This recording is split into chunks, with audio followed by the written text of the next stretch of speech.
Wabarakatuh. Yang terhormat Bapak Kepala Sekolah SMK Negeri 2 Polewali, Bapak Haji Mulyadi SPD MPD. Yang kami hormati Bapak Ibu Guru beserta staf SMK Negeri 2 Polewali. Puji dan syukur kita panjatkan atas segala nikmat yang diberikan Allah Subhanahu wa Ta'ala. Hari ini kita bisa bersama-sama melaksanakan kegiatan diseminasi budaya positif yang insya Allah akan diselenggarakan pada hari ini. Tak lupa kita kirimkan salam dan taslim kepada Nabi Muhammad SAW. Allahumma sholli ala sayyidina Muhammad.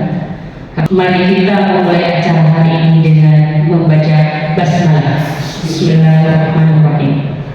Susunan acara diseminasi budaya positif SMK Negeri 2 Polewali dimulai.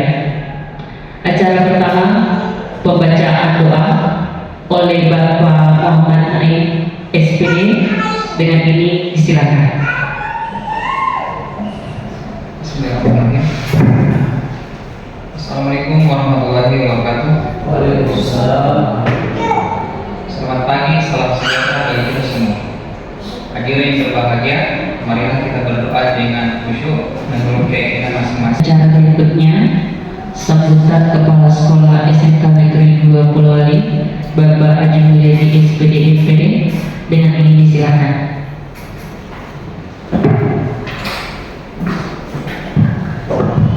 Bismillahirrahmanirrahim. Assalamualaikum warahmatullahi wabarakatuh.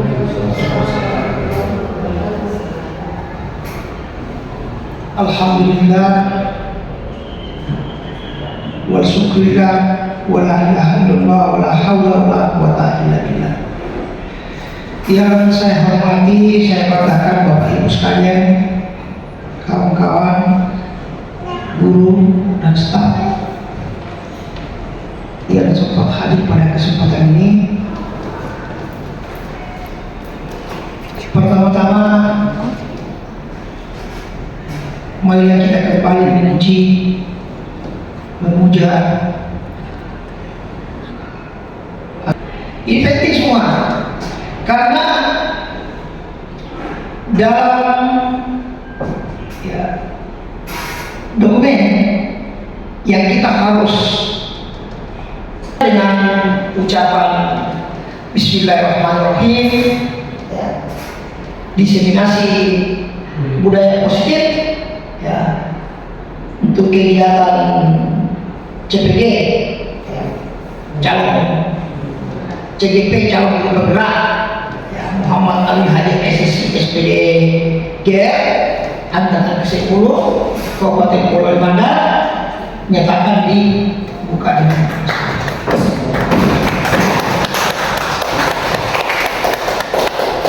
saya kira atas perhatian Bapak Ibu sekalian, saya ucapkan terima kasih dan saya akhiri. Assalamualaikum warahmatullahi wabarakatuh. Baik, acara berikutnya kita acara itu pemaparan materi dari Bapak Muhammad Abdul Hajir SSI SPD GR. Terima kasih banyak. Bismillahirrahmanirrahim. Assalamualaikum warahmatullahi wabarakatuh.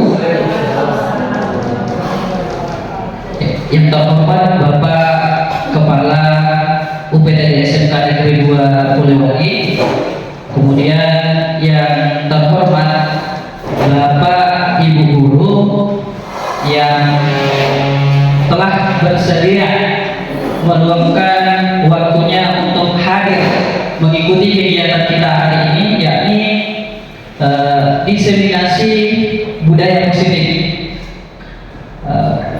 Pertama-tama puji syukur kita panjatkan kehadiran Allah Subhanahu wa Ta'ala karena kita masih diberikan kesempatan dan kesehatannya sehingga kita masih bisa bersama-sama berkumpul untuk mengikuti kegiatan kita pada hari ini.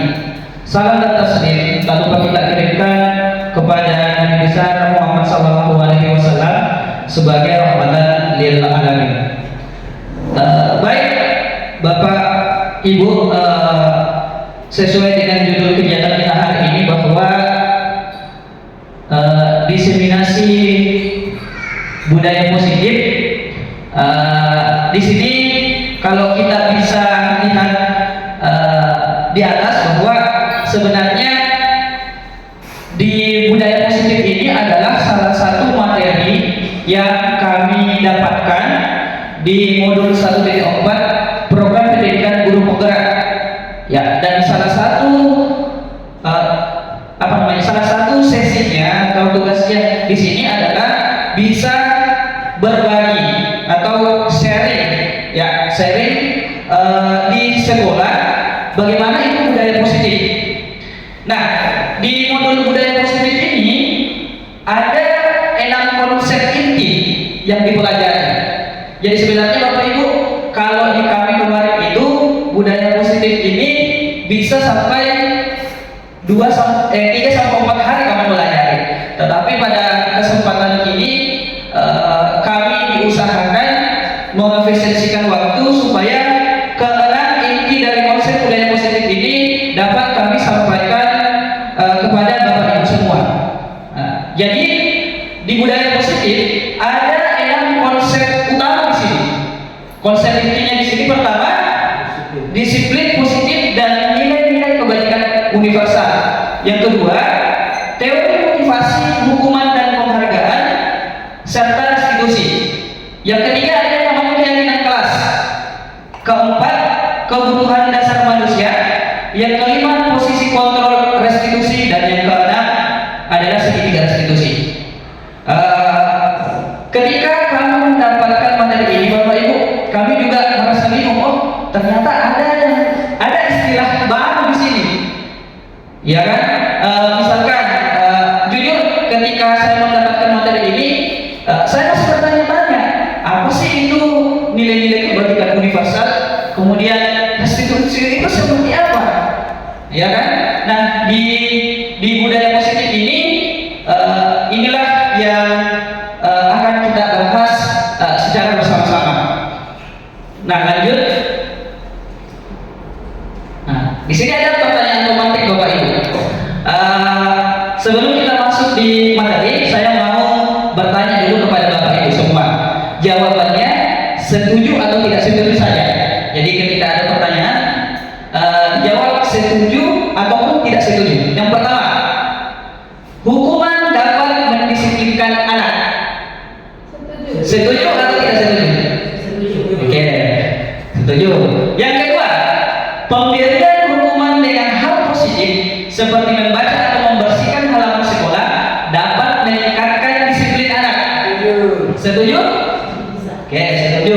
Yang ketiga, memberi penghargaan dapat meningkatkan motivasi belajar anak.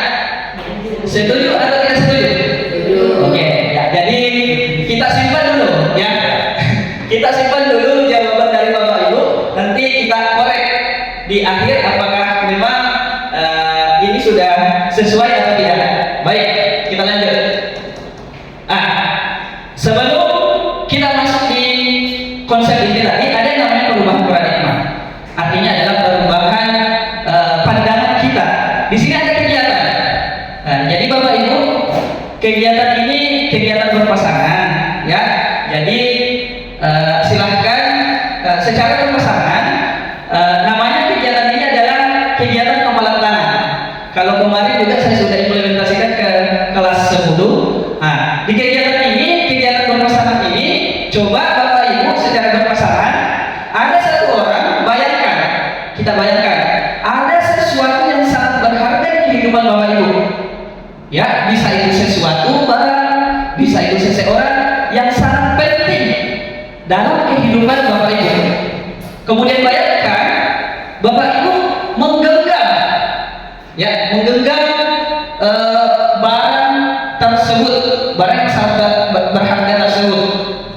Nah, tugas teman di sampingnya adalah coba Bapak Ibu rayu itu teman tak, apakah teman tak itu mau tidak membuka kepala tangannya dan membagikan hal yang penting tersebut, hal yang paling sangat berharga di kehidupan Bapak Ibu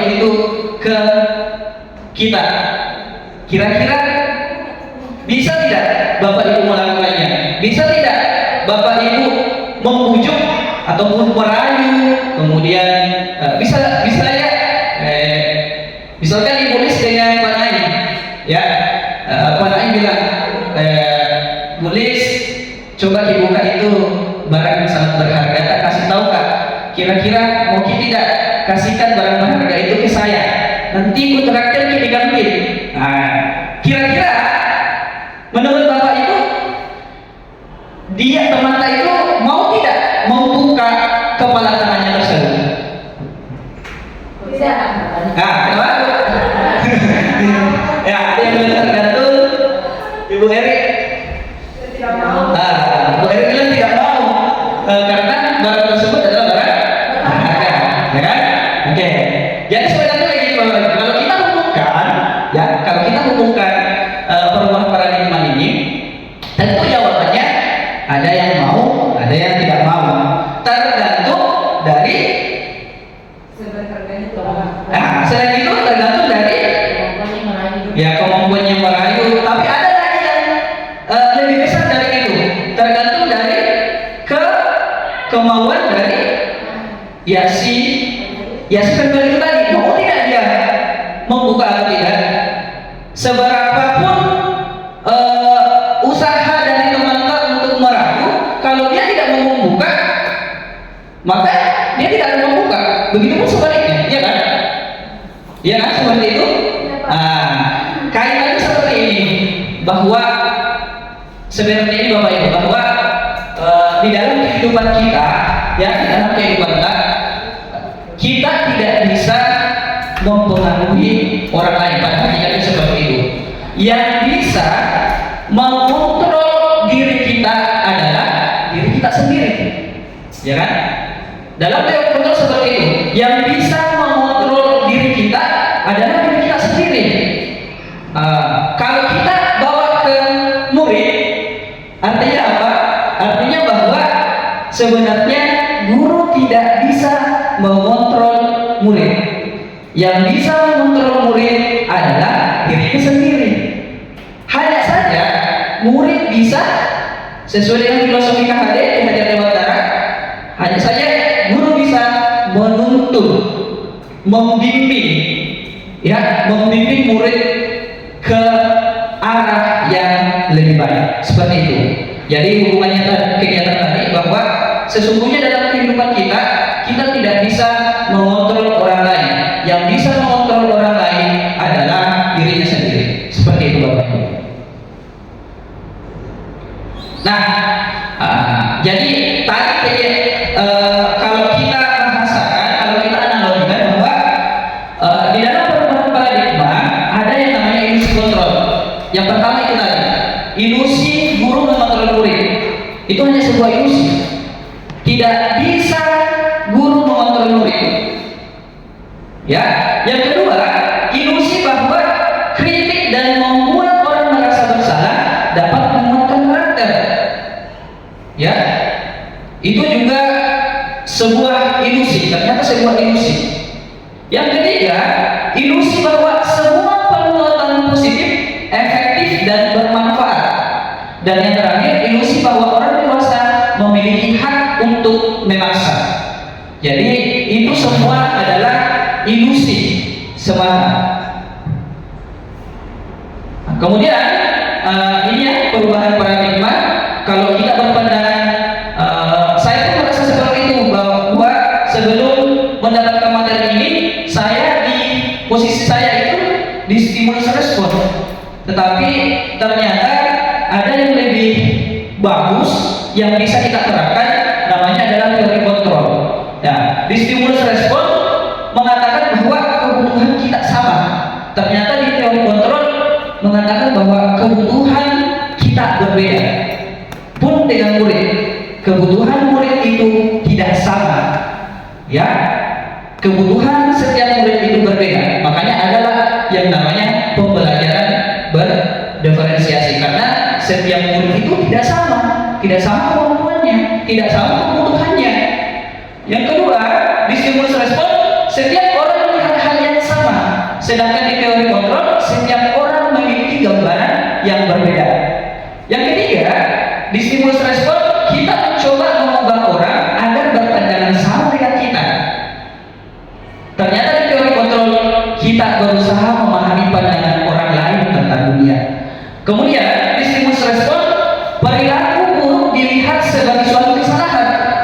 Nah, di teori kontrol semua perilaku memiliki tujuan. Jadi ketika murid kita berbuat salah, Bapak Ibu, itu pasti ada tujuannya. Disitulah kita sebagai guru bagaimana caranya merefleksikan, memberikan pertanyaan-pertanyaan refleksi sehingga muncullah motivasi-motivasi dari dalam murid untuk bisa memecahkan solusi dari permasalahan tersebut. Kemudian orang lain bisa mengontrol saya di stimulus respon. Ternyata di teori kontrol hanya Anda yang bisa mengontrol diri. Kemudian di stimulus respon saya bisa mengontrol orang lain. Di teori kontrol Anda tidak bisa mengontrol orang lain. Di stimulus respon pemaksaan ada pada saat bujukan gagal. Di teori kontrol kolaborasi dan konsensus merupakan menciptakan pilihan-pilihan baru. Dan terakhir di stimulus respon itu masih menggunakan model berpikir menang kalah. Sedangkan di teori kontrol model berpikir yang digunakan menang-menang. Ya, artinya ketika contoh ketika ada siswa berbuat salah, ya berbuat melanggar, itu pasti kita harusnya memberikan solusi yang solusinya di sini adalah menang-menang. Artinya misalkan kalau ada yang bertengkar, kalau ada yang merasa dirugikan antara dua orang tersebut, jangan yang satunya dijudge sebagai diberikan solusi yang tidak memberikan penguatan positif kepada si tersangka di dalam tanda kutip, tapi coba kita terangkan kedua-duanya bisa menang, itu artinya. Nah, jadi yang pertama di konsep inti budaya positif adalah disiplin positif dan nilai-nilai kebajikan universal. Nah, sekarang saya mau tanya Bapak Ibu, menurut Bapak Ibu apa itu disiplin? Ya, apa itu disiplin? Kira-kira menurut Bapak Ibu itu disiplin itu apa sih sebenarnya? Silakan. Kalau menurut saya Pak, disiplin itu merupakan suatu perilaku di mana seseorang mampu mengikuti atau taat terhadap aturan yang sudah dibuat. Ya, oke, seperti itu. Disiplin itu adalah perilaku yang membuat seseorang bisa taat terhadap peraturan itu. Ada yang lain? Oke, silakan. Ibu Sir. Terima kasih. Kalau menurut saya itu disiplin dari disiplin itu adalah komitmen yang telah dibuat baik untuk diri sendiri ataupun pada saat pelaksanaannya. Oh ya, jadi menurut Ibu Sri, disiplin itu adalah sebuah komitmen misalkan antar guru dan murid berdasarkan apa yang telah disepakati. Ya, seperti itu. Ada yang lain? Ya, tadi jawabannya sudah sangat bagus. Nah, di sini disiplin itu ada yang mengatakan tadi, kalau kita simpulkan, ada yang bilang tentang kepatuhan pada peraturan. Nah, kemudian ada yang bilang bahwa disiplin itu berkaitan dengan hukuman. Ada yang bilang mengatakan bahwa disiplin itu adalah sesuatu yang dilakukan seseorang pada orang lain untuk mendapatkan kepatuhan. Nah, di modul ini ternyata disiplin itu adalah bentuk mengontrol diri kita sendiri. Ya, bentuk kontrol diri yaitu belajar untuk mengontrol diri agar dapat mencapai suatu tujuan mulia. Ya, jadi lagi-lagi disiplin itu berasal dari dalam diri kita sendiri. Ya, bagaimana caranya kita mengontrol diri untuk mencapai suatu tujuan yang mulia. Nah, tujuannya di sini adalah mengacu pada nilai-nilai atau prinsip mulia yang dianut seseorang. Nah, prinsip inilah yang dinamakan sebagai nilai-nilai kebajikan yang universal. Jadi kalau karena kita berada di lingkungan sekolah, maka nilai-nilai kebajikan di sini bagi murid itu tidak terlepas dari yang namanya murid bisa, tujuan kita di sini membina murid, membentuk karakter murid agar sesuai dengan, lagi-lagi sesuai dengan profil pelajar Pancasila. Ya. Nah, nilai-nilai kebajikan universal di sini adalah sifat-sifat positif manusia yang merupakan tujuan mulia yang ingin dicapai setiap individu. Nilai-nilai tersebut bersifat universal dan lintas bahasa, suku, bangsa, agama maupun latar belakang. Nilai-nilai kebajikan yang ingin dicapai oleh setiap anak Indonesia kita kenal dengan profil pelajar Pancasila, ya kan? Nah, di mana profil pelajar Pancasila di sini ada 6 dimensi, yaitu pertama, beriman bertakwa kepada Tuhan Yang Maha Esa dan berakhlak mulia, mandiri, bernalar kritis, berkebinekaan global, bergotong royong, dan kreatif. Nah, jadi kalau kita bisa lihat yang dimaksud dengan nilai-nilai kebajikan itu adalah ini, ya, sikap kita. Konsep ini yang kedua adalah teori motivasi, hukuman, dan penghargaan serta restitusi. Nah, ini. Nah, ternyata ketika murid kita melakukan suatu tindakan, ada yang mendasarinya. Inilah yang dinamakan sebagai 3 motivasi perilaku manusia. Ada 3 motivasi perilaku manusia. Begitupun dengan murid kita. Yang pertama, untuk menghindari ketidaknyamanan atau hukuman. Yang kedua, untuk mendapatkan imbalan atau penghargaan dari orang lain. Dan yang ketiga, untuk menjadi orang yang mereka inginkan dan menghargai diri sendiri dengan nilai-nilai yang mereka percaya. Jadi ada 3 motivasi perilaku manusia. Nah, kira-kira Bapak Ibu, kita berefleksi sama-sama lagi. Dari ketiga motivasi perilaku manusia ini, kira-kira Bapak Ibu, motivasi manakah yang saat ini paling banyak mendasari perilaku murid-murid kita di sekolah? Ya, dari ketiga tadi, motivasi mana yang paling banyak mendasari perilaku murid-murid kita ini di sekolah kita ini? Apakah mereka melakukan sesuatu hanya untuk menghindari hukuman? Apakah mereka melakukan sesuatu itu hanya untuk mendapatkan imbalan atau penghargaan? Atau apakah yang ketiga, dia sadar bisa menjadi orang yang mereka inginkan dan menghargai dirinya sendiri? Kira-kira di sekolah kita ini kebanyakan murid-murid kita bagaimana Bapak Ibu? Nah, ada yang bilang yang ketiga, dia merasa bahwa siswa kita di sini. Nah, ada yang kedua. Nah, ada yang beberapa. Kebanyakannya bagaimana Bapak Ibu? Ya, tentu jawabannya beda-beda ya. Namanya juga refleksi diri. Baik. Nah, sekarang,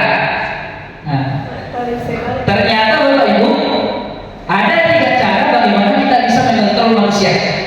Nah, sama dengan kepada murid, bahwa ada 3 cara supaya kita bisa mengontrol murid kita. Tentunya ini yang paling sering kita dengar adalah hukuman dan konsekuensi. Ternyata ada satu cara yang lain lagi, namanya restitusi. Nah, apa itu restitusi? Saya juga pada awalnya bingung Bapak Ibu, apa itu restitusi? Saya baru mendapatkan kata restitusi ini di program pendidikan ini. Nah, yang saya pahami kemarin adalah bahwa hukuman dan konsekuensi itu sama, ternyata berbeda. Nah, kira-kira apa bedanya Bapak Ibu? Karena pasti ya, ternyata perkiraan saya sebelum mendapatkan materi ini bahwa hukuman itu sama saja dengan konsekuensi, ternyata berbeda. Kira-kira apa perbedaan antara hukuman dan konsekuensi? Mungkin kalau menurut saya Pak, kalau hukuman itu dia semacam berupa memberikan penjelasan kepada anak-anak, begitu, menjudge atau kamu seperti ini.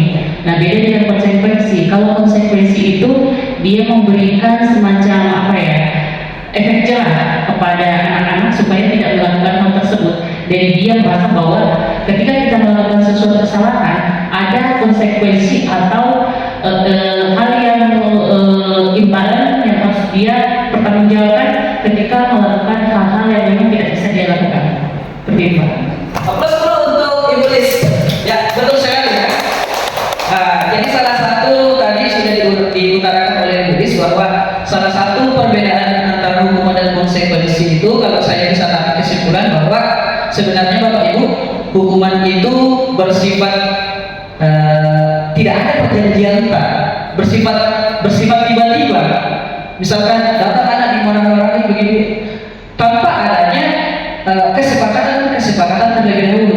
Sedangkan konsekuensi tadi adalah ada kesepakatan yang dilakukan sehingga murid kita tahu ketika dia berbuat melanggar konsekuensinya seperti ini, ya kan? Nah, selain itu Bapak Ibu, oke, seperti itu ya. Selain itu coba ini ada kasus, kita telah sama-sama kasusnya. Kira-kira seperti ini kasusnya. Iva kurang menguasai pelajaran matematika sehingga pada saat pelajaran tersebut berlangsung dia lebih banyak berdiam diri atau menggambar di buku pelajarannya. Pada saat guru matematikanya Pak Seno menanyakan pertanyaan, Iva menjadi gugup dan tak sengaja menjatuhkan tasnya dari kursi serta tiba-tiba menjadi gagap pada saat berupaya menjawab. Seluruh kelas pun tertawa melihat perilaku Iva yang berbicara tergagap dan terkejut tersebut. Pak Seno pada saat itu membiarkan teman-teman Iva menertawakan Iva yang tergagap dan malu luar biasa, dan malahan minta Iva untuk maju ke depan dan berdiri di depan kelas sambil menunjuk hidungnya karena tidak bisa menjawab pertanyaan Pak Seno. Kelas pun makin gaduh. Anak-anak pun tertawa melihat Iva di depan kelas memegang ujung hidungnya. Pertanyaannya Bapak Ibu, apakah Bapak Ibu setuju? Apakah Bapak Ibu setuju dengan tindakan Pak Seno terhadap Iva? Setuju tidak tindakannya Pak Seno terhadap Iva? Ya? Setuju tidak tindakannya Pak Seno? Tidak ya? Ya, sebenarnya tidak. Nah, mengapa kira-kira?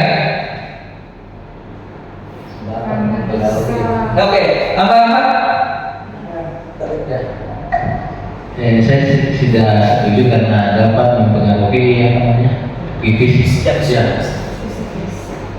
terhadap Iva.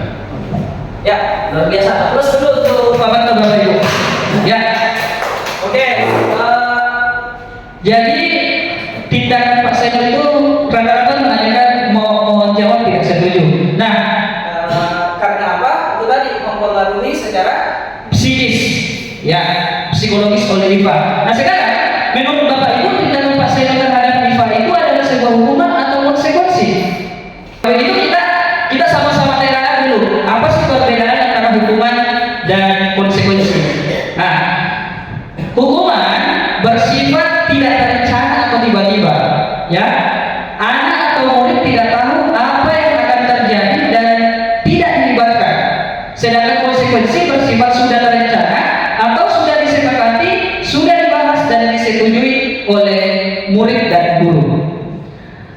Otomatis hukuman di sini bersifat satu arah, hanya datang dari guru saja.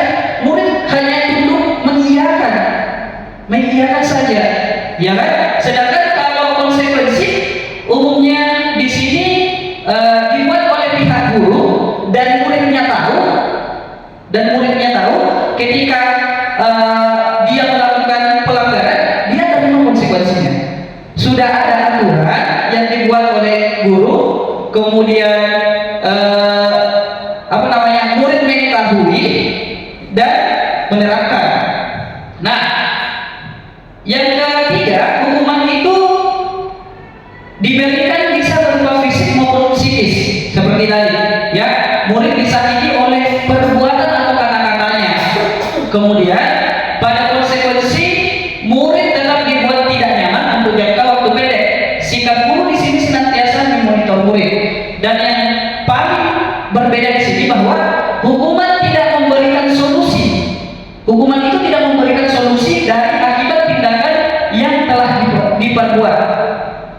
Itu bedanya. Sedangkan konsekuensi memberikan solusi, bertanggung jawab dari akibat tindakan yang diperbuat. Artinya hukuman dan konsekuensi di sini ketika kita memberikan reaksi kepada murid yang melakukan itu ada kaitannya dengan yang dilanggar.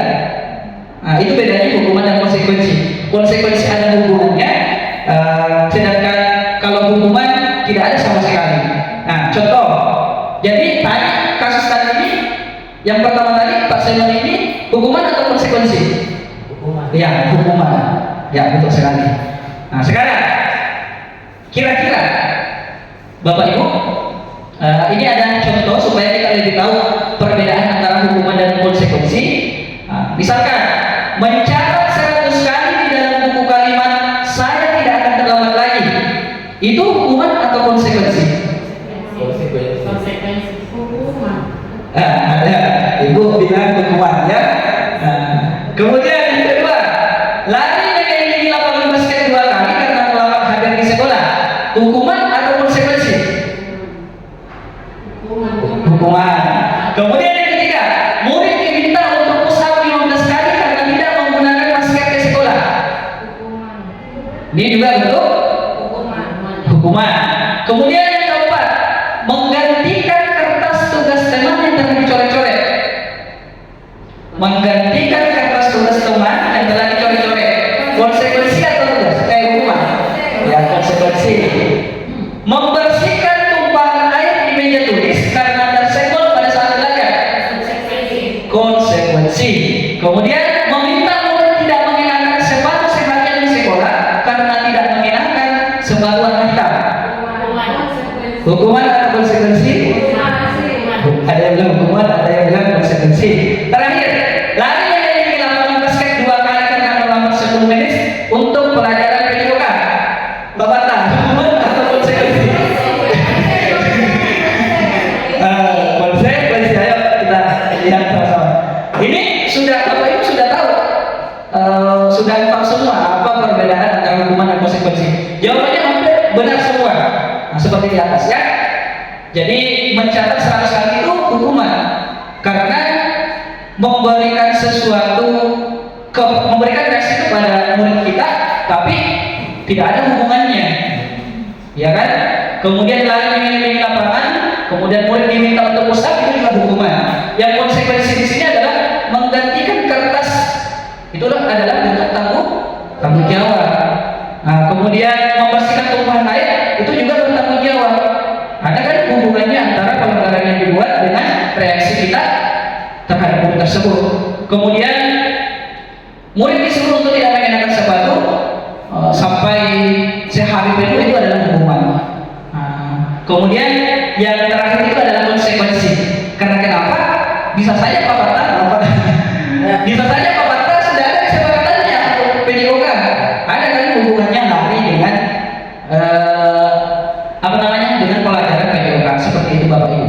Jadi sebenarnya Bapak Ibu sudah menerapkan, sudah tahu semua yang mana itu hukuman dan konsekuensi. Nah, ternyata dalam mengontrol anak ada lagi cara selain hukuman dan konsekuensi. Namanya adalah restitusi. Nah, ini juga Bapak Ibu pelajaran baru buat saya yang saya dapatkan di program pendidikan guru penggerak ini. Restitusi di sini artinya menciptakan kondisi bagi murid untuk memperbaiki kesalahan mereka sehingga mereka bisa kembali pada kelompok mereka dengan karakter yang lebih kuat. Lebih dijelaskan oleh dosen bahwa proses kolaboratif, artinya proses kolaboratif di sini adalah antara guru dan murid ya. Proses kolaboratif yang mengajarkan murid untuk mencari solusi untuk masalah dan membantu murid berpikir tentang orang seperti apa yang mereka inginkan dan bagaimana mereka harus memperlakukan orang lain. Jadi intinya di sini Bapak Ibu, restitusi itu adalah proses kolaboratif antara guru dan murid untuk menemukan solusi yang terbaik dari permasalahan murid. Nah, dengan cara apa?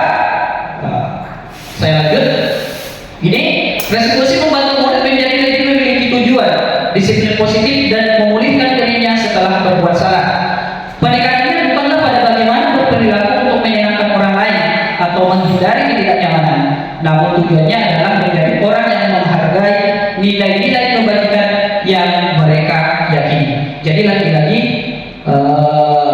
mengapa di sini perlu adanya keyakinan keras? Karena disitulah juga salah satu inti dari budaya positif itu sendiri. Ya. Jadi di sini melalui pendekatan restitusi, ketika murid berbuat salah, guru akan menanggapi dengan mengajak murid berefleksi. Jadi caranya itu, guru melakukan refleksi tentang apa yang dapat murid lakukan untuk memperbaiki kesalahan mereka, sehingga mereka menjadi pribadi yang lebih baik dan menghargai dirinya. Ya. Nah, ini ada 9 ciri restitusi. Yang pertama, bukan untuk menebus kesalahan. Beda yang tadi hukuman dan konsekuensi. Restitusi ini lebih kepada bukan untuk menebus kesalahan, namun belajar dari kesalahan. Jadi diajak murid belajar dari kesalahan yang diperbuat. Yang kedua, memperbaiki hubungan. Yang ketiga, tawaran, bukan paksaan. Kalau hukuman dan konsekuensi tadi itu masih bersifat paksaan. Kemudian restitusi menuntut untuk melihat ke dalam diri. Restitusi mencari kebutuhan dasar yang mendasari tindakan. Artinya kita mencari tahu alasannya si anak melakukan hal demikian. Restitusi diri adalah cara yang paling baik. Restitusi fokus pada karakter bukan tindakan. Jadi restitusi itu lebih kepada karakternya anak-anak, bukan mencari solusi dari tindakan yang kita berikan. Kemudian restitusi fokus pada solusi, dan restitusi mengembalikan murid yang berbuat salah pada kelompoknya. Ya, seperti ini perbedaan antara hukuman, konsekuensi dan restitusi. Kalau hukuman masih dalam bentuk identitas gagal, artinya kita masih gagal menstabilkan anak-anak kalau hukuman. Kalau konsekuensi dan restitusi itu adalah identitas sukses. Tetapi kalau konsekuensi di sini masih bersifat netral. Sedangkan kalau restitusi sudah positif. Contoh, misalkan kalau hukuman itu murid atau anak akan tersakiti, ya kan? Pasti bapak ibu pernah misalkan kita melakukan hukuman kepada anak, pasti anak tersebut akan tersakiti, ya. Kemudian kalau konsekuensi, murid tidak tersakiti, tapi murid itu dibuat tidak nyaman. Kalau konsekuensi dia tidak nyaman, tetapi kalau restitusi, murid mendapatkan penguatan. Itu salah satu cirinya, ya. Di sini juga ada kalau hukuman korban mendapatkan keadilan, dalam tanda kutip ya, korban mendapatkan keadilan. Kalau konsekuensi, korban bisa diabaikan. Restitusi, korban mendapatkan ganti. Artinya di sini kalau restitusi sudah ada menang-menang di sini. Oke, itu adalah salah satu perbedaan antara hukuman, konsekuensi dan restitusi. Nah, menjawab pertanyaan 3 tadi di depan, ya, ada tadi 3 pertanyaan. Apakah kita masih setuju tidak bahwa hukuman itu bisa mendisiplinkan siswa? Apakah penghargaan juga bisa mendisiplinkan siswa? Dan ada tadi awalnya juga kami seperti itu Bapak Ibu. Ya, ada yang namanya dihukum oleh penghargaan. Ada yang namanya dihukum oleh penghargaan. Artinya seperti ini Bapak Ibu, bahwa sebenarnya penghargaan dan hukuman itu ternyata berlaku sama.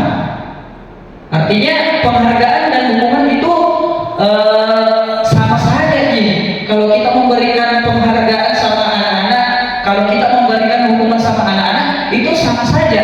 Karena motivasi yang diberikan kepada anak itu masih bersifat dari luar, eksternal.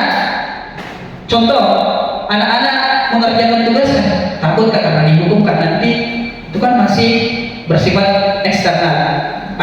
Mau kak saya kerjakan tugas karena biasanya nah kasih sesuatu sama ibu kalau betul gitu. Ya, meskipun memang itu akan mendatangkan motivasi Bapak Ibu, tapi perlu diingat ini bersifat jangka pendek. Lama kelamaan siswa tersebut akan muncul ketergantungan, ya kan? Ketergantungan. Pada akhirnya siswa, tidak mau kak saya mau menulis, tidak mau kak saya mengerjakan tugasnya menulis, tidak ada kalau betul tidak ada hadiahnya. Mending sama Ibu Erino, ada dia hadiahnya. Nah, seperti itu kan? Efektif tapi dalam jangka waktu pendek. Nah di sini dorongannya eksternal dan akan ada faktor ketergantungan seperti itu. Ya, ini beberapa dampak dari pemberian penghargaan. Ternyata ada dampaknya Bapak Ibu. Ya, ada pengaruh jangka pendek dan jangka panjangnya seperti yang saya utarakan tadi. Kemudian ada yang namanya penghargaan hukum. Misalnya, ternyata Bapak Ibu sistem ranking itu menghukum anak-anak. Ya, mereka yang mendapatkan ranking kedua akan merasa paling dihukum. Kenapa? Karena kan cita-citanya mereka, tujuannya mereka mau ranking 1, bukan ranking 1. Tiba-tiba ada yang lebih di atas dari mereka, otomatis kita mengecewakan anak tersebut. Ada muncul perasaan bersalah dalam diri anak tersebut, ya kan? Kemudian memberikan penghargaan dan hukuman adalah hal yang sama karena keduanya mencoba mengendalikan perilaku seseorang. Karena orang pada dasarnya tidak suka dikendalikan dalam jangka waktu yang lama, penghargaan akan terlihat sebagai hukuman. Jika suatu penghargaan diharapkan, namun Anda tidak mendapatkannya, Anda akan merasa dihukum. Ya. Saya juga pernah merasakannya seperti itu Bapak Ibu. Ketika ada mauta, kemudian sangat diharapkan, kemudian tidak didapatkan, maka yang akan maka perasaan kita seperti dihukum. Seperti itu. Iya, seperti itu ya. Tidak sesuai dengan ekspektasi. Oke. Ini juga penghargaan sebenarnya tidak efektif. Itu tadi ya. Kembali lagi bahwa tidak efektif itu Bapak Ibu karena jika saya mengharapkan suatu penghargaan dan tidak mendapatkannya, maka saya akan kecewa dan berkecil hati, serta kemungkinan lain kali saya tidak akan berusaha sekeras sebelumnya, ya kan? Kemudian jika kita memberikan seseorang suatu penghargaan untuk melakukan sesuatu, misalkan kita berikan imbalan kepada murid untuk melakukan sesuatu, maka kita harus terus-menerus memberikan penghargaan itu jika kita ingin orang tersebut meneruskannya perilaku yang kita inginkan. Jadi tidak efektif karena kita akan mengulangi secara terus-menerus. Itu tadi ya, faktor ketergantungan. Penghargaan juga merusak hubungan. Artinya misalkan dalam suatu kelas saya berikan si A penghargaan di depan kelas-kelasnya, pasti ada di antara teman-temannya akan cemburu, akhirnya merusak hubungan. Itu maksudnya penghargaan merusak hubungan. Kemudian penghargaan mengurangi kenikmatan. Kalau ini sebuah riset ilmiah ini, ya, dalam sebuah percobaan sekelompok anak laki-laki berusia sekitar 9 tahun diminta untuk melihat gambar-gambar wajah yang ditampilkan di layar, dan mereka harus memberitahukan jika wajah-wajah tersebut sama atau berbeda. Nah, gambar-gambar tersebut hampir sama. Beberapa dari mereka yang diberikan penghargaan dalam bentuk uang pada saat mereka memberikan jawaban benar, sementara sebagian yang lain tidak. Hasilnya, anak laki-laki yang dibayar membuat lebih banyak kesalahan. Artinya ini riset dibuat dua kelompok, yang satu kelompoknya dikasih tahu kalau laki ada hadiah, ada uang, sedangkan yang lainnya, kelompok yang lain tidak diberikan, tidak dikasih tahu nih. Hasilnya apa? Hasilnya adalah orang yang di kelompok yang diberitahu bahwa akan ada hadiahnya itu melakukan kesalahan lebih banyak.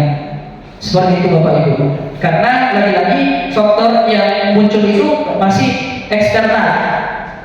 Sama dengan penghargaan menurunkan kualitas, hampir sama dengan ketepatan. intinya di sini adalah sekelompok mahasiswa yang magang atau praktik kerja di sebuah percetakan. Ketika ia berhasil menerbitkan sebuah berita dan berada di halaman depan, maka pimpinannya tersebut memberikan hadiah imbalan kepada mereka. Nah, lama kelamaan ternyata karena mahasiswanya ini kayak terteka-teki harus muncul lagi, maka lama kelamaan yang dibayar ini hasil kinerjanya berhenti berkembang, sedangkan mereka yang tidak menerima bayaran terus berupaya mengasah diri menjadi lebih baik. Nah, seperti itu. Nah, yang ini penghargaan mematikan kreativitas, sama saja dengan yang tadi, yang kecepatan dan kualitas. Nah, ini yang paling penting, bahwa motivasi harus dalam diri atau intrinsik, bahwa kita harus bisa memunculkan atau memotivasi anak-anak agar mau berubah. Itu harus dari kesadaran anak-anak itu sendiri. Itulah yang dinamakan motivasi dalam diri. Karena kenapa? Kalau hanya motivasi dari eksternalnya saja, maka itu tidak akan efisien, Bapak Ibu. Nah, jadi muncul pertanyaan, bagaimana caranya kalau mau apresiasi anak, ya kan? Seperti itu. Nah, bagaimana caranya? Nah, bisa saja Bapak Ibu. Yang dilakukan seperti ini: beri pengakuan atau apresiasi, penghargaan secara khusus pribadi, panggil ke anaknya, bisa sebenarnya. Kemudian kalau mau membuat pengakuan di depan kelas, itu harus kepada semua murid. Itu pun harus dilakukan secara bergantian. Dan beri penghargaan secara konsisten, ya. Dan yang terakhir, fokuslah pada prosesnya, jangan hasilnya. Kalau anak-anak sudah melakukan sesuatu, ya kita lihat prosesnya lah ketimbang dari hasil yang dicapai. Itu salah satu cara bagaimana kita memberikan apresiasi. Nah, bagaimana Bapak Ibu? Apakah masih setuju dengan pendapat tadi di depan bahwa penghargaan dapat mendisiplinkan siswa? Jawabannya Bapak Ibu simpan saja untuk sebagai bahan refleksi, ya. Ini contoh pengakuannya. Ini contoh, beberapa contoh, ya. Ada kalimat pembukaannya, ada nilai kebaikannya dan situasinya. Misal, kemarin saya perhatikan rasa empati besar sekali pada saat menolong murid baru di kelas kita. Itu sebuah penghargaan, ya. Walaupun hanya dalam bentuk verbal. Jadi penghargaan itu tidak selamanya dalam bentuk sesuatu. Kemudian bisa saja, saya menghargai kepedulianmu pada saat kamu membantu teman-temanmu di tugas kelompok. Atau bisa saja, terima kasih untuk rasa tanggung jawabmu pada saat kamu memungut kertas-kertas yang berserakan di lantai. Melalui verbal itu adalah sebuah pengakuan atau apresiasi kepada anak. Nah, seperti itu. Nah, ini salah satu poin ketiga dan konsep inti di budaya positif ini tentang keyakinan kelas, Bapak Ibu. Sebenarnya kalau keyakinan kelas, saya rasa Bapak Ibu sudah sudah mendapat terlebih dahulu apa sih itu keyakinan kelas. Karena kemarin kan rata-rata kita mengambil disiplin positif, ya, di PMM-nya pasti pernah sudah melaksanakan yang namanya keyakinan kelas juga. Nah, kalau pengalaman saya Bapak Ibu di semester awal kemarin juga saya sudah menerapkan yang namanya keyakinan kelas di kelas 10. Cuman masih ada beberapa pertanyaan yang muncul seperti ini. Mengapa kita tidak menggunakan peraturan saja? Mengapa harus memakai kata keyakinan kelas? Jangan sampai kita hanya keyakinan kelas, itu terapkan keyakinan kelas, tetapi kita tidak tahu keyakinan kelas itu seperti apa. Bagaimana? Kenapa kita tidak menggunakan yang namanya peraturan kelas saja? Kira-kira seperti apa Bapak Ibu? Menurut antara peraturan dengan keyakinan kelas, peraturan kelas dan keyakinan kelas, pasti ada dasarnya kenapa bukan peraturan kelas. Nah, seperti ini Bapak Ibu. Kalau peraturan sifatnya itu biasanya hanya dibuat tanpa melibatkan murid, misalkan dibuat oleh guru atau dibuat sekolah, itu namanya peraturan. Dibuat hanya dari guru saja atau sekolah saja tanpa melibatkan murid. Ya, disosialisasikan, murid tahu bahwa peraturannya seperti ini. Sedangkan kalau keyakinan kelas itu adalah hasil rembukan murid, ya, murid dengan guru, ya. Kenapa? Bedanya sama kesepakatan kelas. Bedanya antara keyakinan kelas sama kesepakatan kelas itu sama, hanya bunyinya yang tidak sama. Artinya begini, kalau keyakinan kelas itu menggunakan kalimat-kalimat positif. Contoh, keyakinan kelas itu seperti ini: buanglah sampah di sembarang tempat.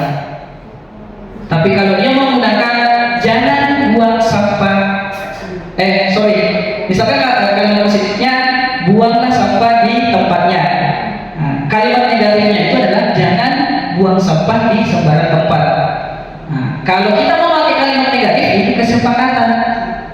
Kalau lebih menggunakan kalimat positif itu namanya keyakinan kelas. Tapi keyakinan kelas juga itu kita ubah lagi ke dalam bentuk kalimat yang mengandung nilai-nilai kebajikan universal.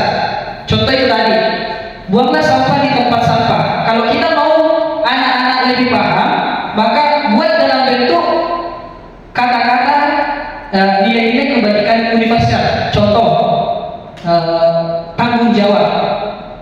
Itu buang sampah di tempatnya itu adalah sebuah bentuk tanggung jawab. Bisa keyakinan kelas itu bunyinya tanggung jawab. Ya, bisa juga contohnya juga kalau kita merumuskan sama anak-anak, ya. Kalau kita merumuskan sama anak-anak bisa anak-anak mencantumkan tidak boleh terlambat masuk ke kelas. Kalau kita ubah dalam bahasa keyakinan kelas, ya disiplin. Nah, seperti itu. Supaya apa? Tujuannya adalah ketika ada pelanggaran yang dibuat oleh siswa kita tanya, mereka bisa jawab. Karena pada dasarnya anak-anak itu tidak suka yang panjang-panjang kata-katanya, ya kan? Kalau dia bilang dia terlambat, kemudian kita tanyakan keyakinan kelas apa yang kamu langgar, pasti dia bilang bisa menjawab. Pasti dia bisa menjawab, disiplin Pak. Nah, itulah salah satu bentuk dari keyakinan kelas. Gunakan kata-kata yang tadi nilai-nilai kebajikan universal. Nah, contohnya misalkan, ini contohnya, kalau peraturan selalu kembalikan buku ke tempatnya.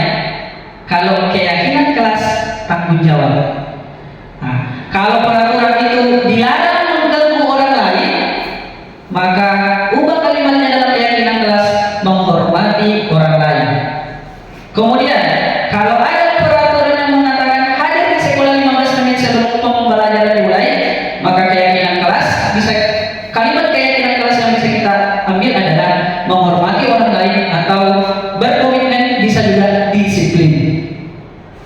Ya, itulah bedanya antara peraturan dan keyakinan. Jadi prosesnya seperti itu ya Bapak Ibu. Semua sudah melaksanakan yang keyakinan kelas.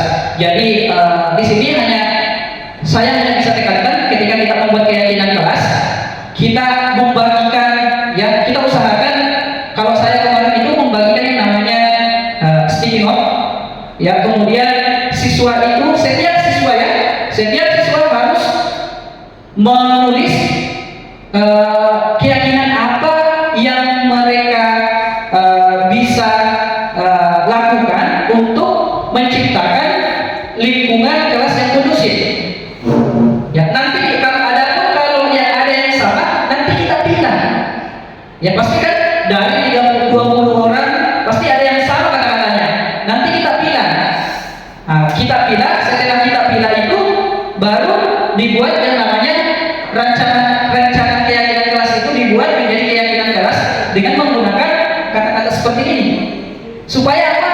Supaya anak-anak bisa bisa tahu, bisa dalam artian mereka bisa hafal seperti itu. Itu tentang keyakinan kelas. Konsep ini selanjutnya adalah kebutuhan dasar manusia. Ya, ini kebutuhan dasar manusia. Ternyata ada 5 kebutuhan dasar manusia.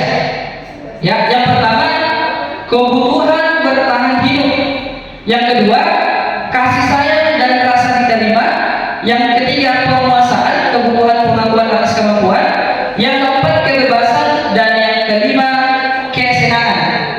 Ya, jadi sebenarnya Bapak Ibu, ketika kita melakukan kesalahan atau melanggar, maka sebenarnya ada kebutuhannya yang tidak dipenuhi. Tugas kita sebagai guru itu ya menemukan kebutuhan apa sih yang mau dipenuhi siswa ini. Contoh misalkan, ini ada contoh Bapak Ibu. Ibu Akbar, guru wali kelas 2A di salah satu SD di Polman, sedang bingung menghadapi ulas salah satu murid di kelasnya, yaitu Doni. Beberapa anak di kelas 2A telah datang padanya dan mengeluh Doni yang seringkali meminta bekal makan siang mereka dengan paksa. Jika Bapak Ibu menghadapi situasi seperti Ibu Akbar, apa yang akan Bapak Ibu lakukan? Menurut Bapak Ibu, kira-kira apa alasan Doni melakukan hal itu? Tentu kalau kita menanyakan alasannya Doni ini, ya tentu tergantung dari jawaban si Doni. Kebutuhan apa yang ia mau penuhi? Apabila jawaban Doni karena ia lapar dan orang tuanya tidak membawakan bekal makan siang, maka otomatis kebutuhan dasar yang sedang berusaha dipenuhi oleh Doni adalah kebutuhan untuk bertahan hidup. Ya, kalau jawabannya seperti ini, alasannya mengambil bekal temannya karena dia merasa senang temannya jadi memperhatikan dia. Otomatis kebutuhan dasar di sini adalah kasih sayang. Kurang kasih sayang si Doni. Tetapi kalau jawaban Doni dia merasa hebat karena temannya jadi takut dengan dia dan menuruti keinginannya, maka sebetulnya Doni sedang berusaha memenuhi kebutuhan dasarnya akan kekuasaan, kebutuhan dasar penguasaan. Tetapi apabila jawaban Doni dia merasa bosan dengan bekal makanannya, itu terus bawa bekalnya, buatkan mamanya di rumah, maka di situ Doni merasa sedang memenuhi kebutuhan dasar kebebasan. Dan yang terakhir, jika Doni menjawab bahwa ia melakukan karena iseng saja dan ia menikmati ekspresi wajah teman-temannya yang kesal karena diambil makanannya, maka Doni sedang berusaha memenuhi kebutuhannya akan kesenangan. Jadi sebenarnya setiap tindakan yang dilakukan oleh siswa kita, Bapak Ibu, arahnya adalah ini tadi, motivasi dasarnya. 5 kebutuhan dasar manusia. Ya, seperti itu. Ya, baik. Kita lanjut di 5 posisi kontrol restitusi. Ini yang paling bagus juga materinya Bapak Ibu. Di 5 posisi kontrol ini kita itu termasuk guru yang mana? Ini mempunyai 5 posisi kontrol. Yang pertama, posisi kontrol guru sebagai penghukum. Yang kedua, posisi kontrol guru sebagai pembuat merasa bersalah. Yang ketiga, posisi kontrol sebagai teman. Yang keempat, posisi kontrol guru sebagai pemantau. Dan yang kelima, posisi kontrol guru sebagai manajer. Nah, sebentar akan ada video, kita akan berefleksi sama-sama lagi di mana sih saya sebenarnya kontrol saya selama ini. Sebelum saya mendapatkan ini juga, ya otomatis biasanya saya katakan adalah nomor 1 ya, sebagai penghukum ya. Kita simak dulu video berikut. Sini kamu. Selamat pagi Bu. Selalu terlambat. Kamu deh pasti terlambat.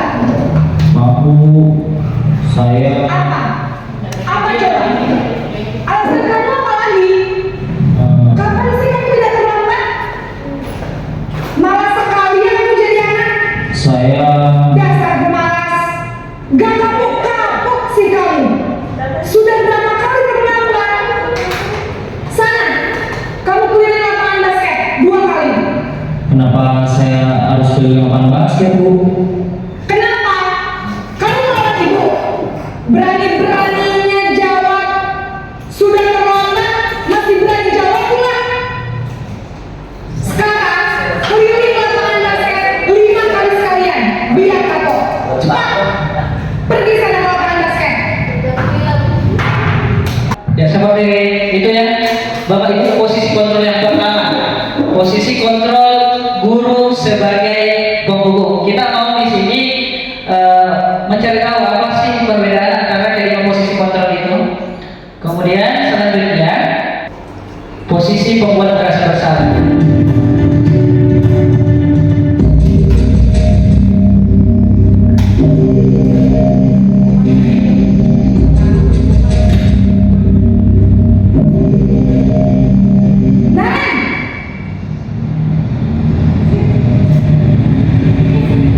Selamat pagi, Bu. Naren, kamu kenapa terlambat lagi, nak? Ya Tuhan, Naren, kamu senang ya bikin ibu susah ya? Kalau kamu terlambat lagi, nanti ibu yang ditegur bapak kepala sekolah, nak. Disangka ibu tidak bisa membina kamu. Duh, gimana ini? Maaf, Bu. Duh, Gusti Naren, kamu suka ya kalau ibu tegur bapak kepala sekolah? Terus, sekarang ibu harus tulis apa yang ibu absen? Ini kamu sudah sering terlambat loh. Ibu harus apa coba? Maaf, Bu. Maaf sekali. Ya sudah, lain kali jangan bikin ibu susah lagi ya nak ya. Ibu tidak akan kuat lagi kalau kamu gini terus. Bisa jantungan kalau ibu tegur bapak kepala sekolah. Sana cepat ke kelas. Maaf ya, Bu. Maaf sekali. Ya, seperti itu untuk posisi kontrol sebagai pembuat merasa bersalah ya. Kemudian selanjutnya ada posisi kontrol sebagai teman. Seperti apa? Kita simak videonya.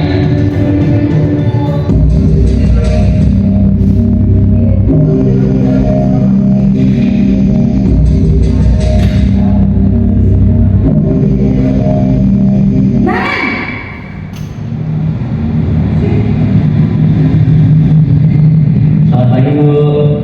Wah, sudah jam berapa ini nak? Terlambat lagi ya sayang. Iya, Bu. Habis ibu saya lupa bangunkan saya, Bu. Kamu malah menyalahkan ibu kamu. Kamu bukannya anak yang larinya paling kencang. Kok terlambat sih? Iya, Bu. Saya memang terlambat bangun tadi. Jadi biarpun saya kencang, tetap gak kencang, Bu. Ya sudah sana. Nanti lain kali larinya lebih kencang lagi ya. Biar gak terlambat lagi. Bikin seneng ibu. Demi ibu. Bisa kan? Bisa, Bu. Ya sudah sana masuk kelas. Ibu beresin urusan absen kamu. Kamu ini ada-ada saja. Selanjutnya ada yang namanya posisi pemantau atau monitor.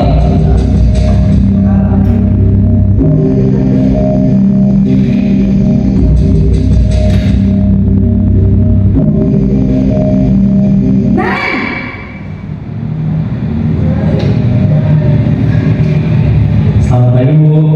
Naren, apa peraturan sekolah kita tentang jam berapa kita harus masuk sekolah, nak? Kita harus di sekolah jam 7, Bu. Iya betul, sekarang sudah jam 7.20. Naren sudah tahu konsekuensinya jika terlambat hadir. Paham, Bu. Saya harus tinggal kelas pas jam istirahat selama 20 menit. Iya benar, konsekuensinya demikian. Jadi nanti jam 9.30 pas istirahat, kamu harus tinggal di kelas, kerjakan tugas tambahan untuk ketertinggalan kamu, ya? Baik, Bu. Ya, itu posisi pemantau ya. Jadi posisi pemantau pemantau itu mengandalkan perhitungan atau data untuk mengontrol murid. Jadi dia berdasarkan kepada aturan. Nah, yang terakhir ada yang namanya posisi kontrol sebagai manajer.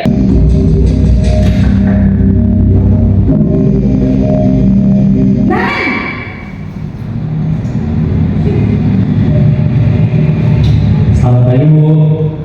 Selamat pagi Naren. Maaf Bu, saya terlambat. Iya, sekolah masuknya jam 7, sekarang sudah jam 7.20. Jadi sekarang bagaimana nih Naren? Maaf Bu, saya lupa setel alarm saya semalam. Baiklah, menurut kamu, keyakinan sekolah yang mana yang perlu kamu tingkatkan? Menghargai diri sendiri dan orang lain mungkin ya Bu. Setuju. Jadi, apakah Naren meyakini prinsip saling menghormati tersebut? Iya Bu, saya meyakininya. Apakah Naren bersedia memperbaiki masalah keterlambatan ini? Bersedia Bu. Bagaimana kamu akan memperbaiki masalah keterlambatan ini? Saya akan coba untuk tidak lupa menyetel alarm saya Bu. Baik, kalau Naren lupa menyetel alarm di rumah, ada orang yang kira-kira bisa bantu mengingatkan tidak? Ada Bu, kakak saya, Kak Emma. Ada lagi selain Kak Emma? Selain Kak Emma, ada ibu saya. Baik, jadi yang mengingatkan Naren adalah Kak Emma dan ibu kamu ya? Kira-kira akan mulai set alarm kapan Naren? Setelah pulang sekolah, akan segera saya lakukan.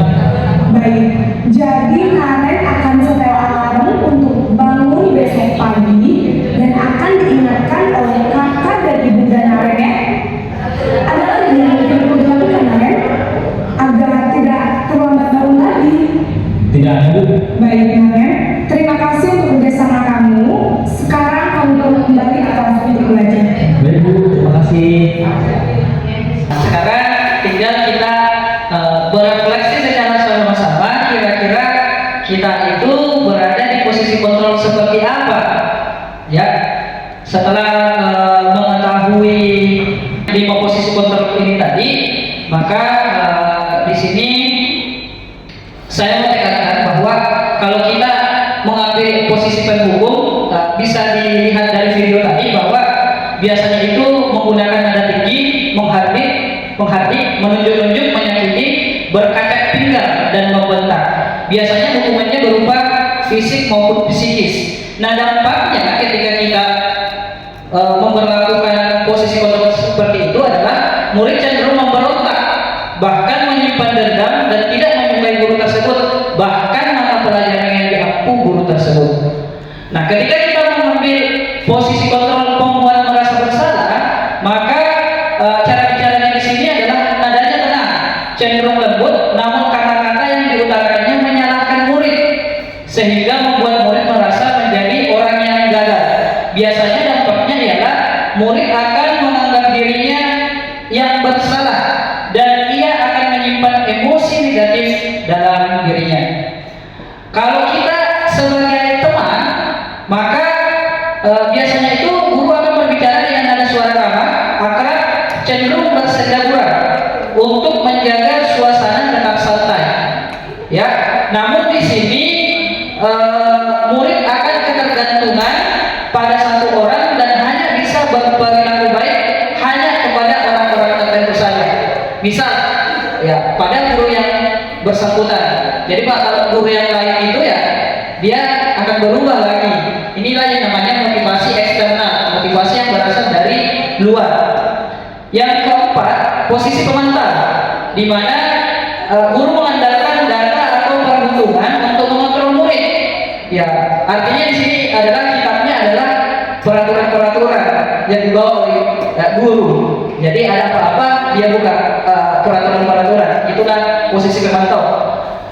Di sini identitasnya berhasil, tapi tidak dalam jangka waktu yang lama, karena dampak yang bisa ditimbulkan adalah murid akan menghitung konsekuensi dan hadiah tanpa memahami sepenuhnya nilai-nilai kebaikan yang dituju. Dan terakhir tadi ada yang namanya posisi manajer, yaitu posisi kontrol yang diharapkan dapat membimbing murid memiliki sikap yang positif, yaitu murid yang mandiri, bertanggung jawab dan dapat memecahkan masalah. Caranya tadi adalah menggunakan pertanyaan-pertanyaan pemantik, ya, supaya memotivasi siswa memunculkan solusi sendiri, solusi yang bisa dibuat sendiri. Itu kan berasal dari dalam dirinya, ya. Nah, pertanyaannya sekarang, kira-kira Bapak Ibu di posisi keberapakah kita? Posisi yang mana kita? Nah, silakan Bapak Ibu kembali berefleksi ke dalam diri kita. Karena kalau saya jujur sebelum mendapatkan materi ini, maka saya biasanya itu menggunakan posisi kontrol yang pertama dan yang ketiga. Saya sebagai penghukum dan sebagai teman, biasanya saya gunakan itu karena anggapan saya itu akan berhasil. Ternyata itu juga berdampak kepada siswa itu sendiri. Nah, dari kedua posisi kontrol tadi, Bapak Ibu, kira-kira posisi kontrol apa yang baik digunakan? Apakah sebagai teman, apakah sebagai penghukum, apakah sebagai manajer? Sebaiknya sebagai guru kita menerapkan posisi kontrol yang terakhir, yaitu sebagai manajer, di mana kita berusaha memunculkan motivasi-motivasi intrinsik siswa untuk mencari solusi dari pelanggaran atau masalah yang dibuat oleh siswa itu sendiri.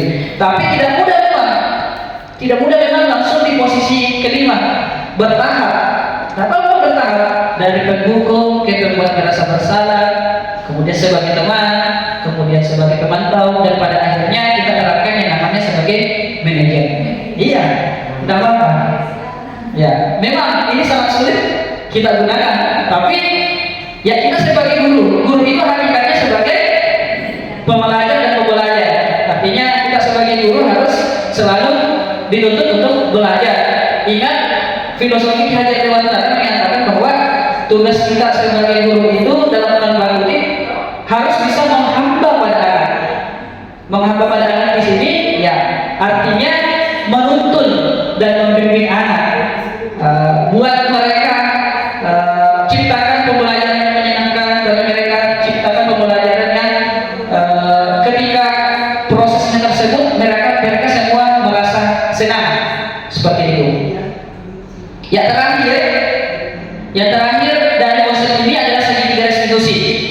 Ya, segitiga restitusi inilah yang bisa kita gunakan atau langkah-langkah yang kita gunakan ketika kita ingin menerapkan posisi kontrol manajer.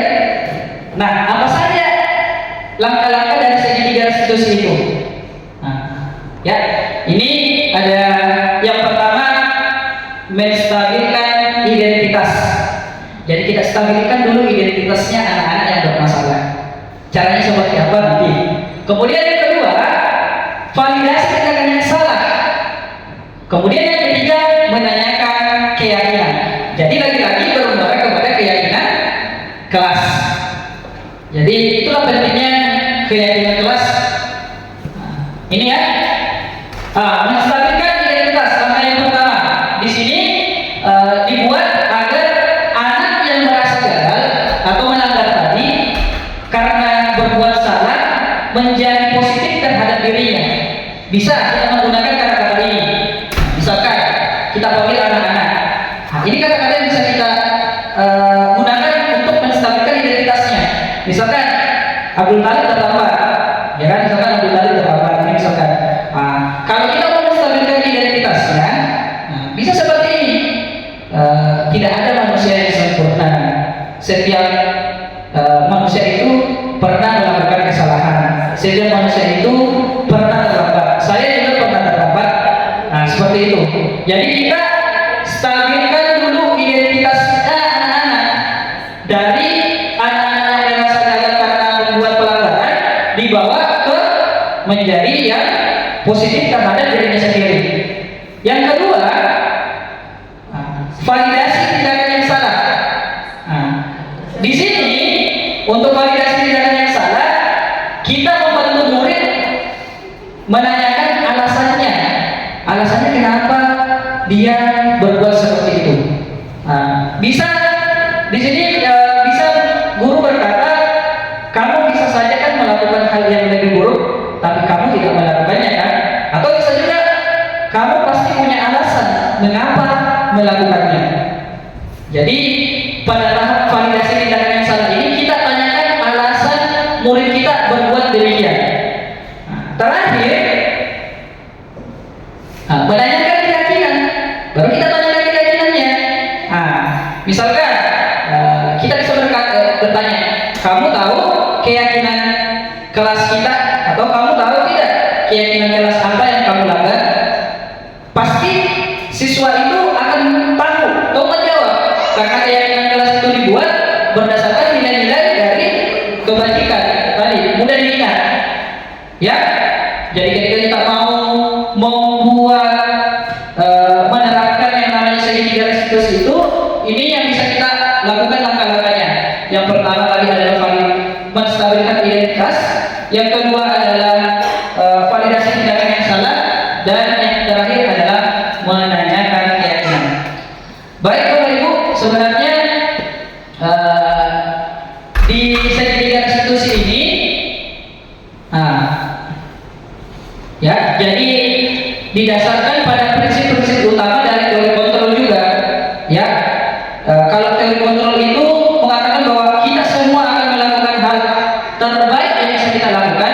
Di situ langkah yang bisa diambil adalah menstabilkan identitas. Kemudian semua perilaku memiliki alasan, maka langkah yang sesuai dengan segitiga restitusi adalah validasi tindakan yang salah.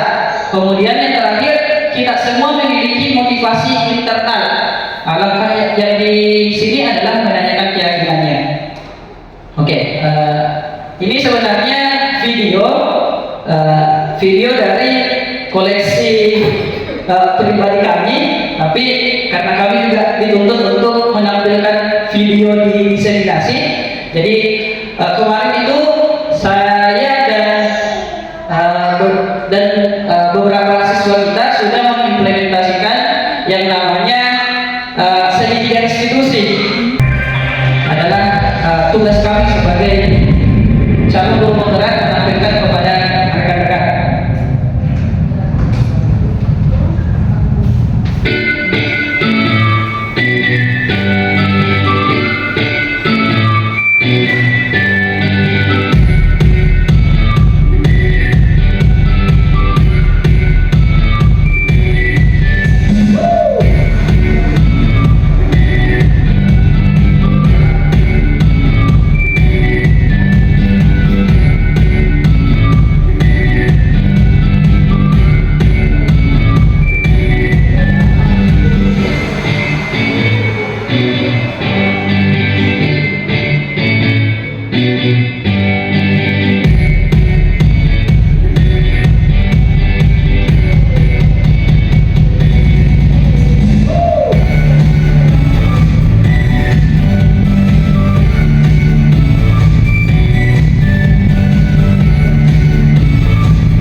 Ini sekolah.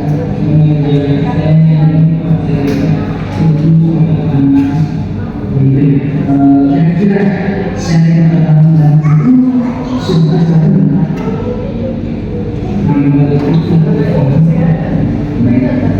Jadi mengurus secara kesalahan itu memang manusia apabila yang kesalahan maka itu tidak akan dan mungkin setiap orang pasti memiliki kesalahan. Namun yang terpenting kita harus bisa belajar dari kesalahan yang telah kita buat serta mengusahakan yang berbagi. Kalau kita cari sama-sama solusi terhadap masalah. Nanti saya pasti ada sendiri. Kenapa sih sendiri? Apa tuh aja sampai oke itu di berarti ya karena ini nanti kalau yang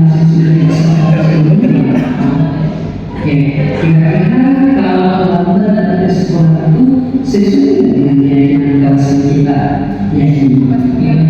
Oke, nah kembali keyakinan kelas apa yang sudah ada?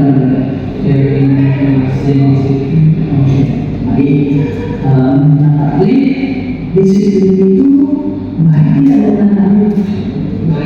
karena disiplin itu dapat menghargai waktu dan membuat saya dalam waktu sekolah sama sekali. Menghargai waktu itu sangat penting dan saya solusinya adalah supaya kami dan sekolah itu harus istirahat dengan cukup, tidak tidur, kemudian tidak game, dan sebenarnya tadi harus bisa juga menghargai di HP. Selanjutnya Bapak diberikan bersama dengan teman-teman. Ada tidak tadi di sekolah. Nah sekarang kamu boleh berlatih bahasanya.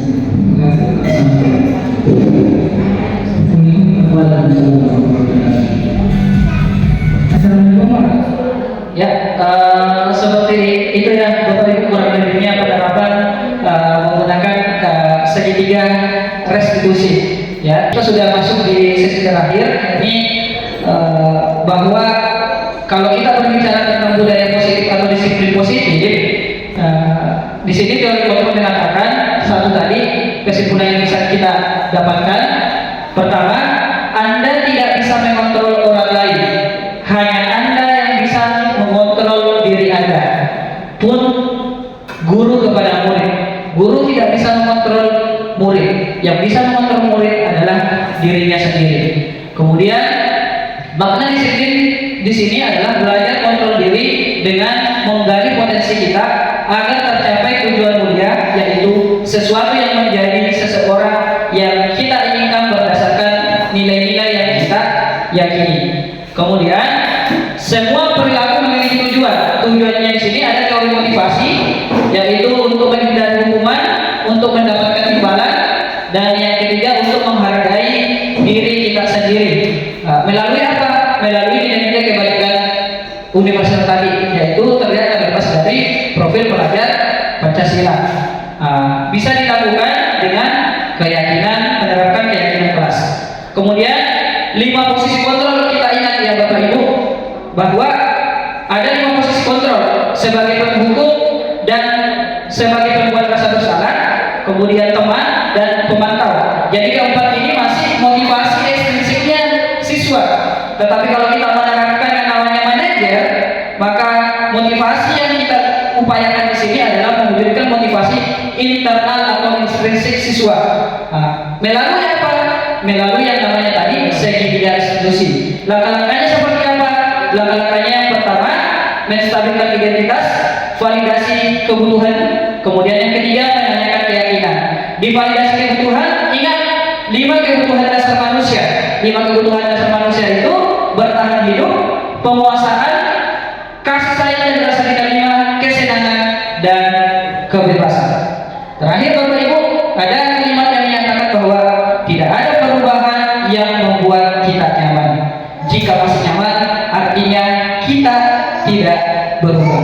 Demikian sesi presentasi diseminasi budaya positif yang bisa saya bawakan. Lebih dan kurangnya mohon dimaafkan. Wabillahi taufiq wal hidayah. Assalamualaikum warahmatullahi wabarakatuh. Kita kembalikan ke MC. Baik, terima kasih kepada Pak Alwi yang sudah memberikan pemaparan kepada kita hari ini berkaitan dengan budaya positif. Baik, kita akan lanjutkan dengan acara berikutnya, yaitu kita akan masuk sesi diskusi di mana Bapak dan Ibu guru boleh mempertanyakan terkait hal-hal yang sudah dibawakan oleh Pak Alwi tadi. Untuk sesi pertama mungkin kita beri kesempatan 2 orang untuk memberikan pertanyaan. Ya, silakan Mbak Smi. Baik, terima kasih atas kesempatannya. Assalamualaikum warahmatullahi wabarakatuh. Saya mau bertanya ini tentang restitusi. Nah, bagaimanakah penerapan restitusi dalam proses pembelajaran? Karena yang tadi ini cuma kayak apa? Pokoknya yang ini saja Pak, restitusi dalam proses pembelajaran. Ya baik, penanya yang kedua silakan. Mau perjalanan ya? Kalau ada perjalanan langsung bertanya.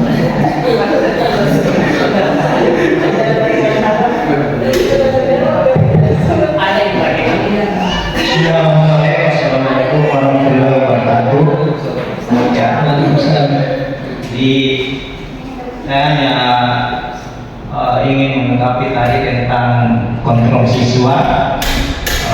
Jadi teorinya tadi, ya saya tidak terlalu setuju dengan teori yang disampaikan tadi tentang kontrol siswa, karena seorang dulu tadi disampaikan teorinya bahwa yang mengontrol dirinya sendiri adalah siswa dan guru tidak punya kontrol di situ. Saya melihat disinilah salah. Saya ya. Ya. Jadi pertanyaan pertama tadi, bagaimana cara menerapkan restitusi dalam proses pembelajaran? Baik. Nah, sebenarnya begini, Ibu, bahwa restitusi itu adalah cara kita mengontrol perilaku manusia. Adalah salah satu cara mengontrol perilaku manusia. Selain hukuman dan konsekuensi. Nah, cara yang paling baik yang digunakan adalah restitusi. Nah, bagaimana cara kita mengontrol murid kita di dalam proses pembelajaran dengan menerapkan restitusi?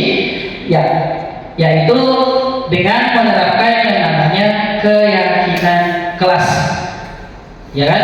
Menerapkan keyakinan kelas. Setelah kita membuat yang namanya keyakinan kelas, karena keyakinan kelas di sini adalah sikap-sikap positif yang dianggap siswa dapat membawa perubahan atau menciptakan kondisi yang kondusif di dalam kelas.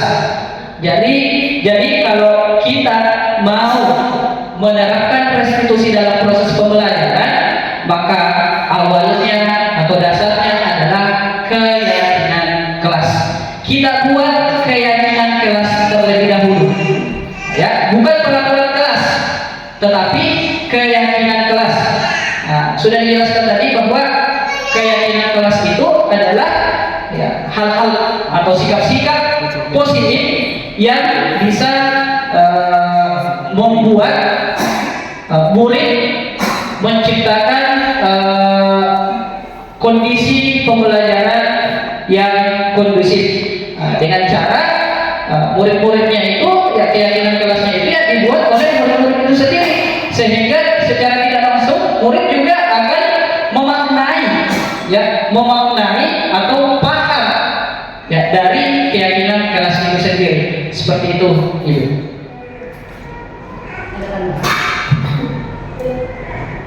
Ya. Kemudian dilanjutkan tadi pertanyaan dari Pak Jailani mengenai teori kontrol ya. Mana? Ya. Jadi teori kontrol di sini beliau mengatakan bahwa tidak setuju bahwa murid itu tidak bisa dikontrol guru. Sebenarnya begini, Pak, bahwa yang saya katakan adalah bahwa kita sebagai manusia, Pak, kita tidak bisa mengontrol orang lain. Yang berhak mengontrol diri kita adalah diri kita sendiri. Contoh di kegiatan awal tadi, Pak, ada tadi kegiatan yang dilaksanakan namanya kegiatan kepalan tangan. Ya, di sesi pertama tadi sebelum pemaparan materi ada kegiatan yang namanya kegiatan ini adalah kegiatan kepalan tangan. Di mana secara berpasangan, Pak, ketika kita menuliskan, membayangkan sesuatu yang paling berharga di hidup kita, bisa itu orang, bisa itu barang, kemudian barang itu digenggam di tangan kita, kemudian kawan di samping kita meminta kita untuk memberikan atau membuka kepalan tangan itu, rata-rata tadi menjawab tidak mau. Artinya apa? Artinya yang bisa membuka, yang bisa menutup, yang bisa mengontrol diri kita sendiri adalah ya diri kita itu. Pun sama dengan murid.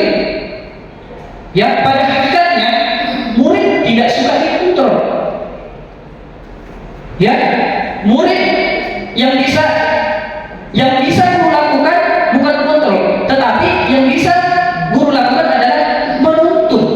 Menurut filosofi Ki Hajar Dewantara, menuntut, membimbing mereka, ya, membimbing mereka menuju keselamatan dan kebahagiaan yang setinggi-tingginya, baik sebagai individu maupun anggota masyarakat.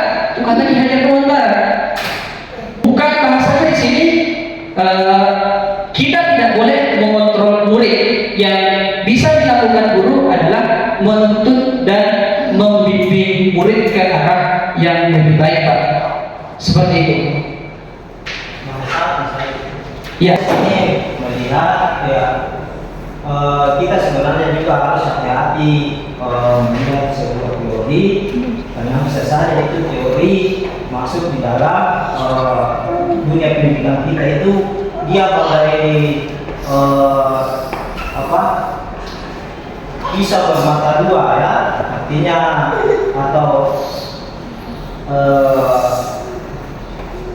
di permukaannya itu memang bagus, tapi manfaatnya itu, efeknya itu efek mudaratnya itu lebih besar ya, itu Ya. maksud saya. Ya, itu sekali, Pak.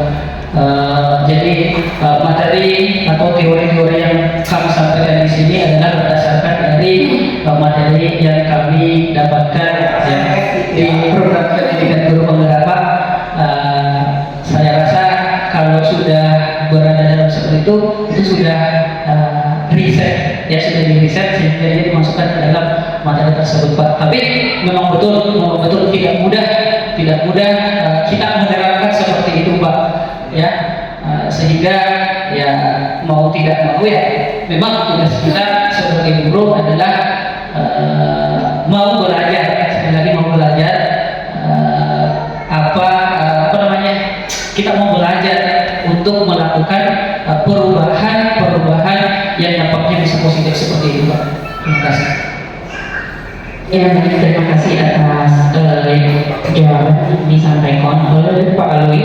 Yang tadi di mana pertama adalah pertanyaan dari Bu Asmi yang menanyakan.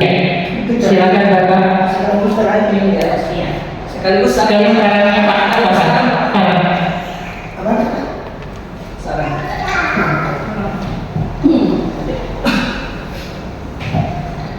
Ya, terima kasih Pak Alwi.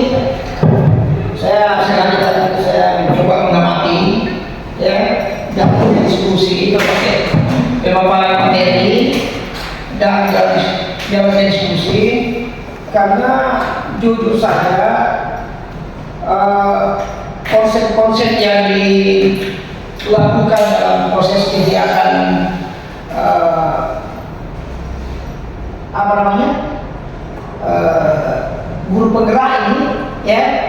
Maka berpikir saya yang paling benar ketika berbicara tentang pengelolaan pendidikan, basicnya saya itu adalah pendidikan yang berbasis demokrasi. Ya, dan itu sampai hari ini saya masih pakai itu.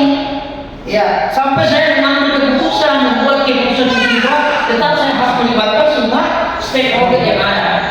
Nah, ternyata pilar-pilarnya itu penggerak itu dari situ. Ya, itu memakai segala saja. Setelah saya mencoba mencermati, setelah saya tadi mencoba mencermati apa yang Anda sampaikan tadi. Nah, cuma istilahnya berbeda. Istilahnya berbeda. Kalau pada tatanan kelas ada istilah keyakinan kelas. Ya, saya sekali itu masih ada yang tersimpan. Saya punya aturan tata tertib bagaimana semua siswa yang tinggal di asrama itu merasa nyaman dengan apa yang mereka sendiri yang membuat. Berdasarkan kesepakatan. Karena intinya memang saya tidak pernah menerapkan saya itu dalam bentuk hukuman. Karena selalu saya mengatakan bahwa hukuman itu tidak menyelesaikan apa-apa. Tidak menyelesaikan apa-apa. Sama dengan ibu kemarin saya tegur. Itu tidak ada di ibu rumah. Ketika dia mengelola ini dengan cara yang tidak, menurut saya tidak mendidik. Dia harus memberikan seolah-olah memberikan font atau gaji kepada siswa yang seharusnya siswa itu melibatkan diri di sini itu sebagai bagian dari tanggung jawab. Tidak seperti karena nanti itu anak-anak seterusnya tidak akan mau suruh lain.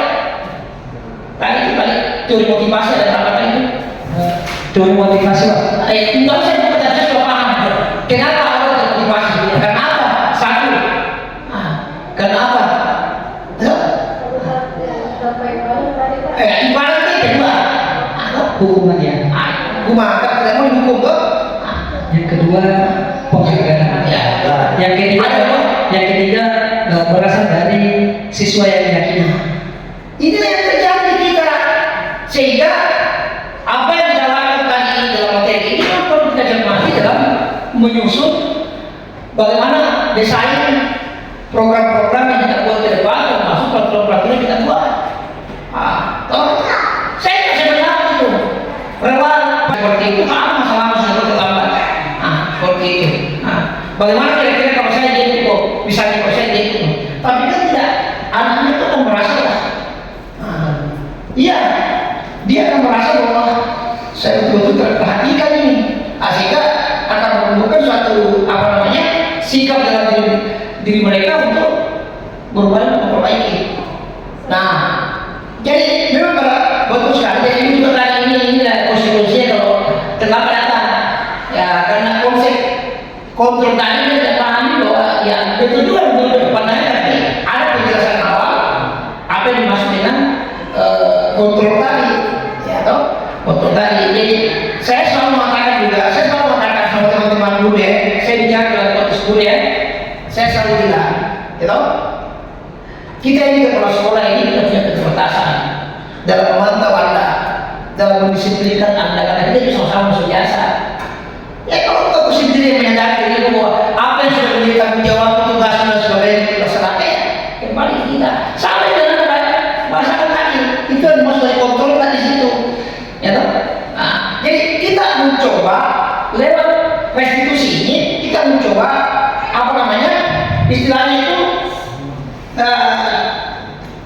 istilahnya mencoba memperbaiki kesalahan-kesalahan yang ada itu ya, mencoba memperbaiki kesalahan-kesalahan yang ada itu pada anak kita, sehingga bisa mereka kembali kuat, kuat berkumpul di komunitasnya misalnya sebagai siswa, sehingga tidak ada luka, ya, tidak ada bekas kebitan, tidak ada bekas secara psikis dan sebagainya, kembali normal. Nah seperti itulah yang sebenarnya yang kita lakukan, ya.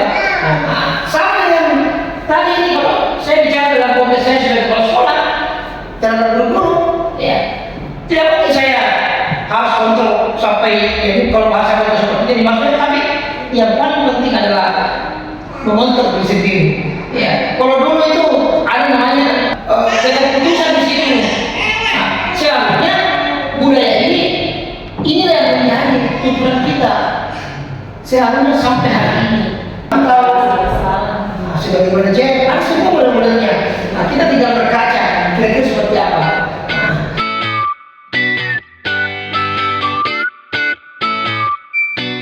Assalamualaikum warahmatullahi wabarakatuh. Baik. Apa kabarnya hari ini ya? Alhamdulillah sehat semua ya? Sesuai dengan yang Bapak katakan pada pertemuan sebelumnya bahwa hari ini kita akan melakukan yang namanya keyakinan kelas, ya, keyakinan kelas. Tapi sebelumnya saya jelaskan dulu apa sih itu sebenarnya keyakinan kelas. Jadi keyakinan kelas itu mirip-mirip dengan peraturan kelas, ya, tapi ada perbedaannya. Kalau keyakinan kelas itu adalah sikap-sikap positif atau nilai-nilai kebajikan universal yang kalian yakini bisa membawa perubahan positif, bisa membawa suasana kelas yang kondusif dan menyenangkan pada saat belajar. Kemudian keyakinan kelas itu, kalau kita menuliskan harus kita pakai bahasa atau kalimat positif. Jangan pakai kalimat yang negatif. Kalimat yang negatif itu seperti apa? Seperti itu tadi.